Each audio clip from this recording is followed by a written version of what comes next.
I'm not sure if anyone will find this story interesting.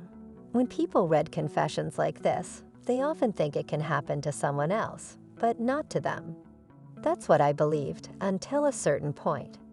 What occurred in my life is quite common in our current age, where fidelity is no longer seen as virtuous and at best elicits a chuckle.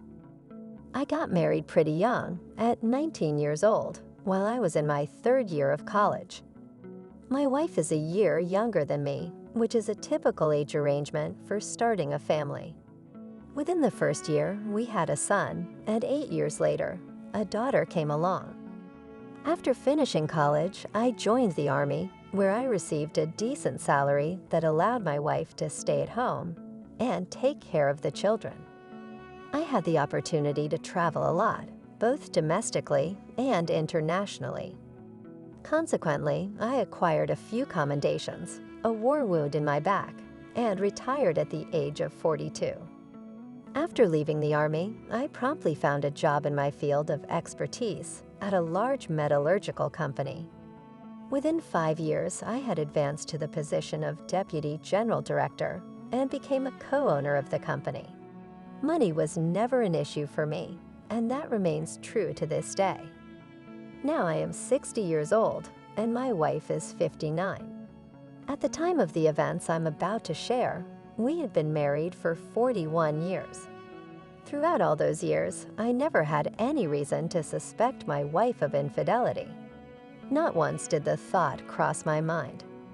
Our children grew up and pursued careers in law enforcement. My son is now a colonel and head of a department, while my daughter is a warrant officer.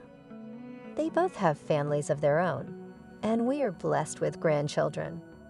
We lived a good life, or at least that's what I believed. During our marriage, I never raised my voice at her, and I never denied her anything. Showering her with gifts brought me joy. I truly loved her, and our intimate life was without any complications.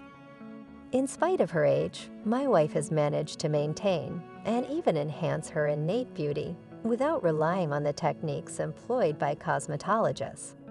I must admit, it's a pleasant sight to behold when your significant other exudes such attractiveness. As I later discovered, this was not only pleasing to me. For the past 15 years, my wife, who goes by the name of Natasha, worked at a pharmaceutical company.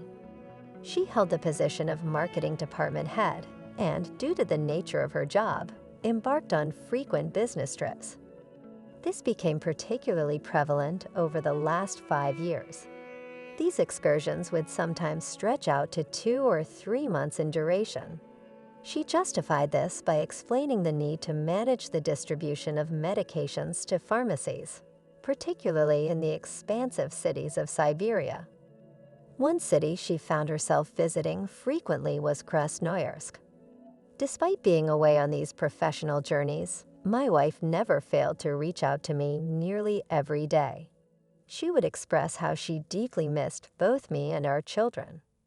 When our metallurgical firm inked a deal with our partners in Krasnoyarsk for the delivery of welded pipes for an oil pipeline, I, serving as the Deputy General Director, took a trip down to the site to finalize our arrangements.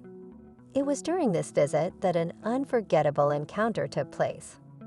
Post-contract signing, we ambled over to the office of their chief executive for a customary celebratory round of refreshments and nibbles. Adorning the CEO's desk were several photographs. My eyes landed on one, and I felt as if the wind was knocked out of me. In the photograph, the office's occupant was locked in an embrace with a striking woman adorned with auburn locks, who I realized with a sinking heart was my own spouse, Natasha. To be honest, I was utterly dumbfounded. Summoning every ounce of composure, I managed to inquire in a feigned casual tone about the identities in the snapshot. The CEO beamed with pride, introducing her as his cherished partner of 4 years, and extended an invitation to continue our revelries at his rural estate, where he promised an introduction to his common-law spouse. Throughout our journey, he lavished praise on his partner, extolling her virtues as a phenomenal homemaker. He only lamented one issue: her frequent trips to care for her ailing mother, which took her away for extended periods. Yet he remained hopeful that soon they would be able to spend more uninterrupted time together. As I absorbed his disclosures, my heart raced in my throat. I was terrified I might not be able to handle it and could end up throttling him. Deep down, I recognized that he bore no responsibility for the turmoil inside me. We arrived at a meticulously maintained estate, and the host welcomed me in, asking why my face was so flushed.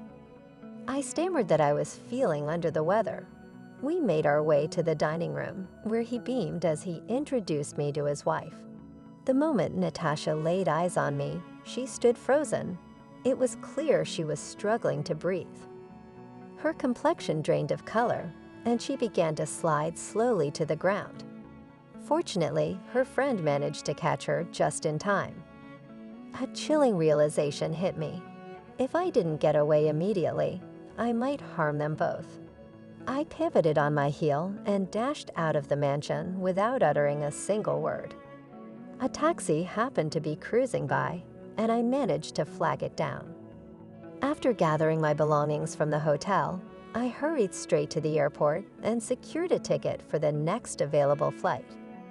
It wasn't until I was airborne that I began to regain my composure. A single thought throbbed in my mind, sensing with the frantic beats of my heart. Why did she do this to me? The details of my journey home were hazy. As I paced restlessly around the apartment, I kept asking myself, why? I found it impossible to sit still or lie down.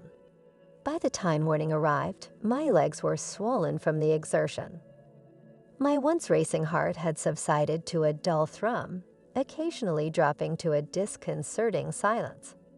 Suddenly, an intense pain pierced my chest, and I lost consciousness altogether.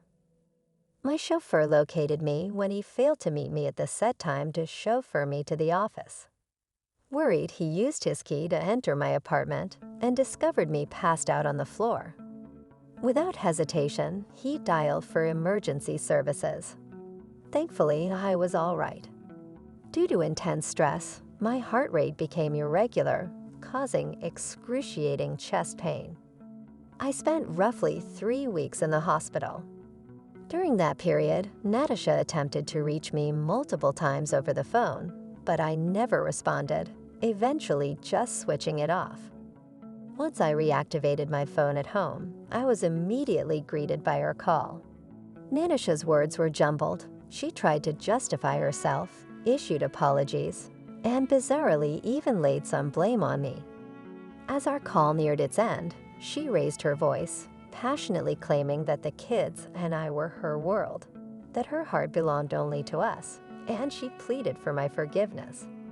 I listened quietly to her entire outburst and then, overwhelmed, I silently ended the call. I just couldn't handle it anymore. For 4 years, my wife had been leading a duplicitous life, constantly dodging suspicion and weaving lies not just to me, but to our children as well. Despite proclaiming her undying affection for the oil industry and simultaneously for one of its magnates, she continued to share her life with me. Was I merely a safety net to her? Throughout this entire period, the children had been attempting to uncover the truth behind what had unfolded. However, I must admit that I was filled with trepidation and humiliation, causing me to withhold the entirety of the tale. Deep down, I knew that the moment would inevitably arrive when I would be compelled to disclose it all. Ultimately, Natasha made her arrival a month later. Her lingering hope remained steadfast as she yearned to somehow sway me into granting forgiveness.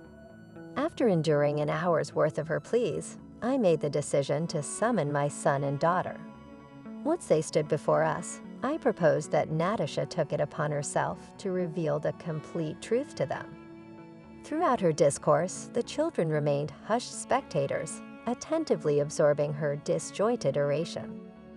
Essentially, her explanation centered on my failure to bestow upon her the attention she craved and my inability to perceive her as a woman. In turn, she sought solace in an extramarital affair, a love that surpassed the bonds of our union. Nevertheless, she stressed the intensity of her adoration for us and fervently implored us to grant her forgiveness. The first one to speak was the son. "Mom, you've done something terrible to us and to Dad. It's Dad's business, but I can't forgive you." The daughter rose without uttering a word, tears cascading down her cheeks.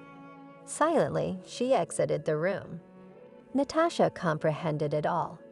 In an instant, she seemed to contract, her shoulders drooping as she left the apartment without a glance in my direction.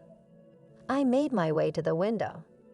My once wife, now an ex-wife, emerged from the entrance and hopped into a waiting taxi. She returned to her lover in Krasnoyarsk. 6 months later, she resurfaced. Her new husband met his demise in a car accident, and his children promptly expelled her from their grand abode. With nowhere else to turn, she came back to our city. She attempted to meet with me on numerous occasions, but I steadfastly refused to engage. The children disregarded her calls as well. Presently, she resides in her parents' apartment and toils at a pharmacy. Regarding her personal life, I am unaware of any details.